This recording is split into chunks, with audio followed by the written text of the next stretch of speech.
ኢትዮጵያ እንደምናውቀው በቀኝ አልተገዛችም። ያ ደግሞ አብዛኞቻችን ስናድግ ቋንቋ በቃ የአፍ መፍቻ ቋንቋችን አማርኛ ወይንም በሌላው ከሆነ ኦሮምኛ፣ ትግርኛ ምናምን አለ። በቃ ኢትዮጵያዊ የሆኑ ቋንቋዎችን ነው ለምደን ያደግነው። በባህልም በማንነትም ኢቨን በጣም ፕራውድ ነን። ይሄ ኩራቱም አለ። ብዙ ነገሮች አሉና ይሄንን ነገር ይዘን እኔኮ በቃ እንደዚህ ነኝ እኔኮ ብለን ለራሳችን የምንሰጠው ግምት አለ። ከሀገር ስንወጣ ያችን ነገር ይዘናት እንሄዳለን እና የሚያጋጥሙ ቻሌንጆች ይኖራሉ ብዬ አስባለሁ።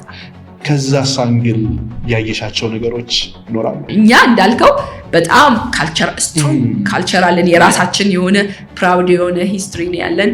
ስለዚህ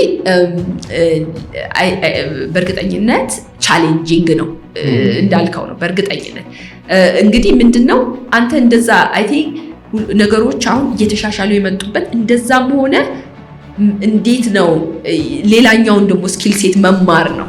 ይሄም ቢኖርህ ራሱ እንዴት ብዬ ነው ከሌሎች ሰዎች ጋር ኮኔክት ማድረግ የምችለው የሚመጣብህን ትንሽ በተከፈተ አይነት ለመማር ምንድነው ሁሉ ጊዜ ውጤቱን ነው ሁሌ ፕላን ማድረግ ያለብኝ። እዚህ ጋር ለመድረስ ምንድነው የምፈልገው፣ ስለዚህ ምንድነው ማድረግ ያለብኝ የሚለውን ነገር መማር ከቻልክ ሁሌ የመማር እንትን ካለህ ከዛም መተህ ቶሎ መማር ትችላለህ። ግን የመማር ብዙ እንትን ከሌለህ ነው በቃ ይሄን ነገር አልችለውም ካልክ አትችለውም።